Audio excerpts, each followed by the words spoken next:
Hello, my name is Joe and this is Stretford Paddock. We are here this morning for the news and I'm outside Old Trafford. It's quite nice weather actually. T-shirt on, Callum's got shorts on out there, look. I don't know what those tattoos are all about, a bit gross, but you know, that's him. Keep himself to himself. Today we're going to be looking at Jadon Sancho and the ongoing bizarre twists and turns of this deal. It looks as though the most recent stories are that United aren't quite willing to pay what Dortmund want us to pay. There's a lot going on here. There's Paul Hurst in the Times, who we had on the Tier 1 Transfer podcast just this week. If you haven't checked that out, make sure you do. There's also an article in the Daily Mail, both that have come out yesterday, one of which has particularly damning story on Jadon Sancho and Manchester United's involvement therein. Let's get started on that one. This is the Daily Mail. Manchester United told to pay up or lose out on Jadon Sancho as they drag their feet over making a £108 million bid for Dortmund and England winger, and even offered him a wage cut. And this is coming from the Daily Mail. And the details of this are that Man United are yet to indicate how much they'd pay for Jadon Sancho. Something that seems to be bothering Dortmund is that United aren't willing to come out and say, we will give you 110 million for him, we will give you this. It seems everything is, add-ons and bits and bobs here and there. 60 million rumoured with an 80 million add-ons, which I made a joke a couple of weeks ago on Late Night Live about how Woodward would rather complete a deal that was more add-ons than it was up front, and I thought I was joking at the time. And clearly that seems to be something that is happening here. The deal with United to sign Sancho is on the verge of collapsing with a sticking point over the fee. Dortmund want £108 million, but United feel it is unrealistic given the current coronavirus crisis. And that's the problem, isn't it? When one team says one thing and the other team says the other thing, where do you meet? And typically in United transfers, we tend to meet on the side that they laid down. The side that the opposition team want for their player tends to be what we pay for them in the end, albeit a month later than everyone at the club and all the fans would like us to. Is this another one of those stories where we just end up paying the 108 million that they wanted all along, but with less time for him to train in the first team, with less time for him to get his fitness back, all of these things, and he ends up playing the start of the Premier League season having only been at the club for a few days, like we saw with Bruno Fernandes, like we saw with a few other players last season. So it's going to be an interesting one. Talks are ongoing, but the onus is now on United to resurrect the situation, and this seems to be following along the story that we saw the other day about Stefan Lichtsteiner's brother being part of these negotiations as a sort of third party. Again, this deal from the Daily Mail being reported as though United are not making direct contact with Dortmund in this deal. It's all been done through third party mediators, which apparently United don't like, but I saw another story the other week that suggested that United had done this for other transfers. There's also rumours in this article in the Daily Mail that United's initial contract offer to Jadon Sancho was less than what he's on now. Now, I know United see ourselves as a big club, and we are, of course, a big club, but the idea of offering a player, do you want to come play for us? Well, yeah, that's a big move up to Manchester United. Yeah, you're taking a pay cut. Who am I? Alexis Sanchez? I don't believe that one. Also, I don't believe that one. Maybe that's just naive of me to think that Manchester United knew what Jadon Sancho's contract was, at least asked what it was before we started making offers in that area, but maybe we didn't. But it seems as though £190,000 per week, which apparently is similar to what he's on now, does look like the number that United have sort of mooted and agreed behind the scenes for Jadon Sancho. Again, it does seem to be the sticking point that Man United won't pay this £108 million in the way that Dortmund want. Again, it's more about the way it gets paid rather than if it gets paid. I don't think there's any doubt from either side that this is the fee that we have to pay for Sancho if we want him. It's just whether we are willing to pay it in the structure that Dortmund would like. And again, this is an extension of that story from Paul Hurst, like I said, who was on the Tier 1 Transfer podcast, and he said Borussia Dortmund want Jadon Sancho to publicly say that he will stay at the club next season. Jadon Sancho is under pressure from Borussia Dortmund to publicly say that he will be at the club next season. Man United want Sancho, but Dortmund claim the deal is off because we have not met their asking price of £110 million. Michael or Michel, depending on whether you like saying the word Michel or not, Zorc, Dortmund sporting director, said on Monday that the 20-year-old will play for us for next season and the decision is final. Well, look at you, Michael, with your backbone after the old Ousmane Dembele transfer. Dortmund would now like Sancho to stay Dortmund would now like Sancho to say as much in public, either via an interview or on social media. Oh, sorry, let me read that again.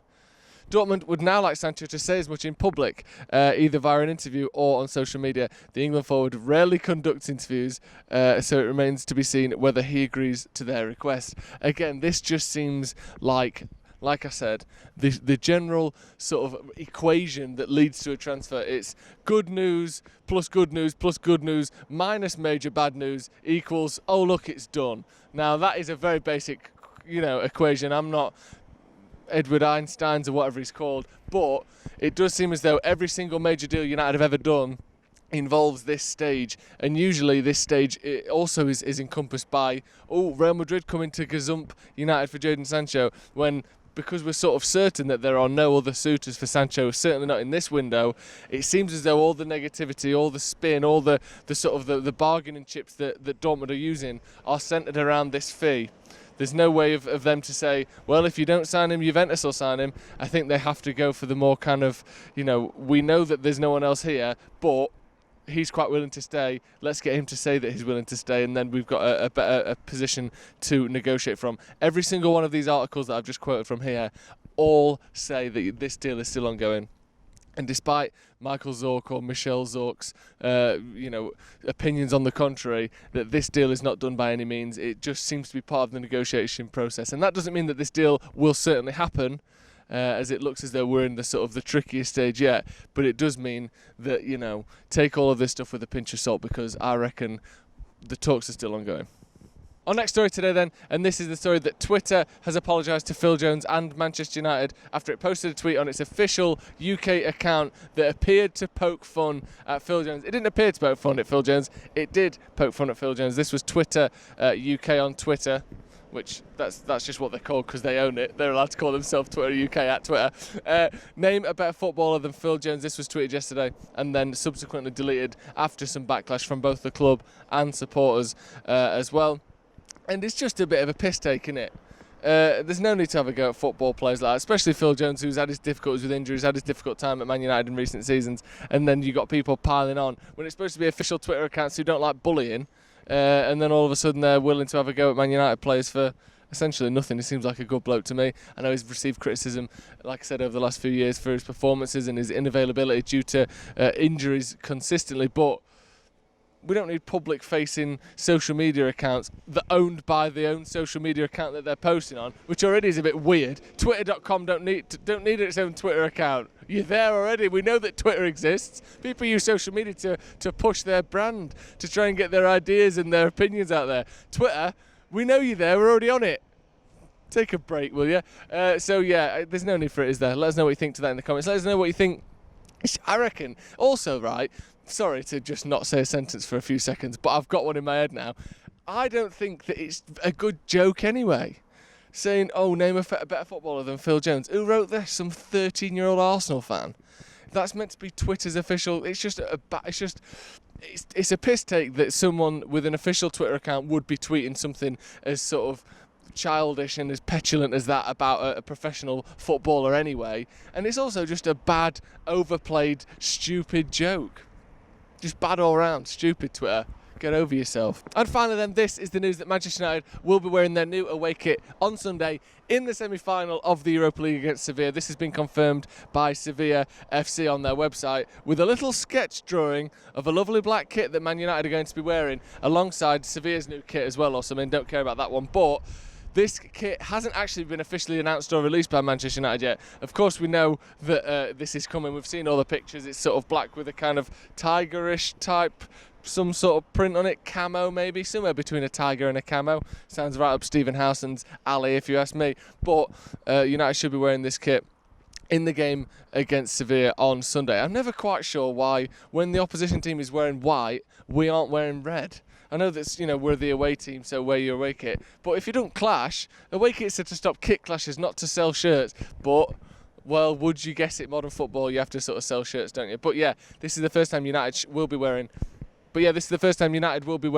their new black away kit. Let me know what you think to the look of this kit in the comments. Even if it is a little cartoon sketch that Sevilla have put on their website, let me know whether you like this kit. Let me know whether you prefer the black away kit, a white away kit. I personally am a blue away kit fan, but Let me know what you think of this one in the comments below. That's going to be all from me this morning as we look at the continuing saga of Jadon Sancho, and it looks as though we are at the weakest point of negotiations that we have been in seemingly weeks. United struggling over a fee, stuck on this impasse as to how this will be paid. Again, like I said, all of the potential problems are being dragged up all at once, as they always tend to do with these transfers. So let me know whether you think this is just negotiating tactics or whether we are on the cusp of an absolute collapse when it comes to Jadon Sancho to Manchester United. Let me know what you think in the comments below. Make sure you check out this afternoon as well. We've got a very special guest on a very special episode of the Tier 1 Transfer Podcast, so you got to check that out. You got to check it out, but I know you will anyway. So that's going to be all from me at Old Trafford this morning. See you in a bit.